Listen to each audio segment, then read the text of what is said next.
Hello world, welcome back to Razor RC. I got a chance to run the Team Corrali Punisher at a little BMX park, kind of a new location. I've never been there before, so I was checking that place out, as well as trying out the Punisher for the very first time. So did not get a whole lot of run time, but I'll share some footage of what I got. I was running on 4S. It was kind of a smaller park, so not really a whole lot of room to stretch its legs. So 4S on this thing is actually pretty fast, so that was not really a problem. But yeah, just wanted to share my initial thoughts. First off, definitely check out Your RC. They are sponsoring this series of videos, so big shout out to them. We got a 5% off coupon code if you want to pick up a Team Corrali or an Arma or a Traxxas or a Techno or pretty much any other brand. They definitely carry them all, as well as all the option parts that you'll want to check out. I do think this thing might benefit from some option parts as well, but I am running it all stock, so did try it out, did some jumps and stuff. There are a couple kids running around, so I didn't go too crazy, but yeah, I did have a problem, which is that pillow balls pulled through the knuckles. So I actually did set the droop to pretty much maximum on the rear. So definitely on the rear, I think it's worth it to lower those droop screws and try to get full extension on the shocks. Out of the box is kind of pretty low. And then on the front, I kind of had it about even with the rear, but personally, I think that's probably too much, probably too steep of an angle for these knuckles. So I did a cartwheel there at the end.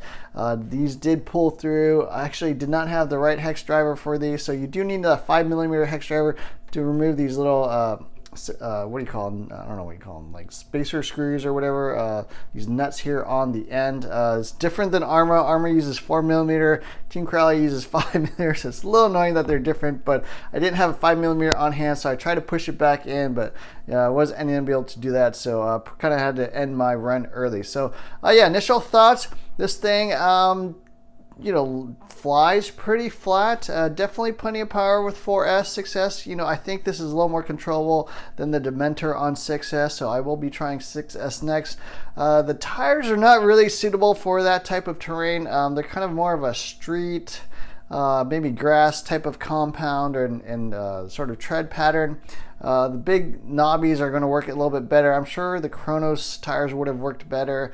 I also took the Notorious out, which has big blocky, backflip tires. That also hooked up a little bit better. But the stock tires on this thing, I think, are a little bit better for the street, or maybe at least you need some damp dirt. This was like a super dry, dusty hard pack. Did not hook up at all, so I did have a little bit of trouble, sort of lining up jumps. So power is good. Traction was not that great. Suspension wise, yeah, the shocks I think are still a little too soft on this, just like my Dementor was. Probably worth getting stiffer springs and thicker oils as well. Did chassis slap, even on fairly mild jumps, maybe 4 or 5 feet high jumps, nothing too crazy. But yeah, if you were sending this thing, they would definitely feel like super soft. So yeah, look into stiffer springs, thicker oils. I think that would benefit a lot. Dip fluid wise, it was fine. Maybe a little bit on the light side. A little bit hard to tell because the tires were not hooking up all that well. So we'll have to see how that is. I did modify a couple of small things. So like I said, I extended the droop on the rear, and then the front, I think a little bit would be fine. Don't go too crazy. I did reroute the wires here on the ESC. So they kind of route underneath the battery tray normally. I think that tends to kind of pinch them and can rub through the wire. So I think it's better to kind of extend them out, extend the wire, and then run it all the way out, and then basically across. The receiver wise, it's not taped in or anything, so it's just kind of hanging out sort of loose inside the receiver box. I did try tucking this thing inside the receiver box, but was losing signal at more than like 50 yards or something. So definitely make sure your antenna is sticking out. Normally I don't have it sticking out like that, but this is a super short antenna, and you will need to keep it out fully extended to get maximum range. Didn't really do too much else. Did set the dual rate, did increase the punch level all the way up to 5. I think setting the drag brake a little bit would help. Normally out of the box it's at 0%. I like running maybe 6% or so, usually a little bit more of my 10 scale stuff. Also did reduce the brakes. So out of the box, it's 50%. I think that's way too high. I would definitely lower it to at least 37.5%, even maybe 25% if you're running like 6S, especially if you're doing a lot of jumps and flips and stuff like that. That will just make it a little more controllable. So messing around with the ESC settings is something I would look into, and it's nice that the Hobby Wing card is programmable. You need the LED version, not the LCD version.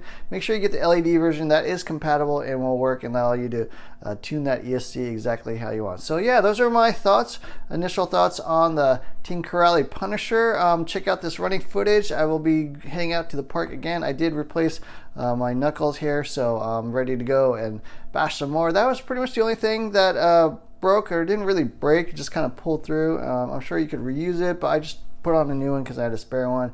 Nothing other than that broke, so pretty cool to see. None of the braces broke.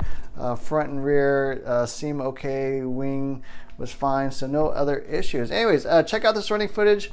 Don't forget to hit the like, share, subscribe buttons. Look for more videos soon, and thanks for watching.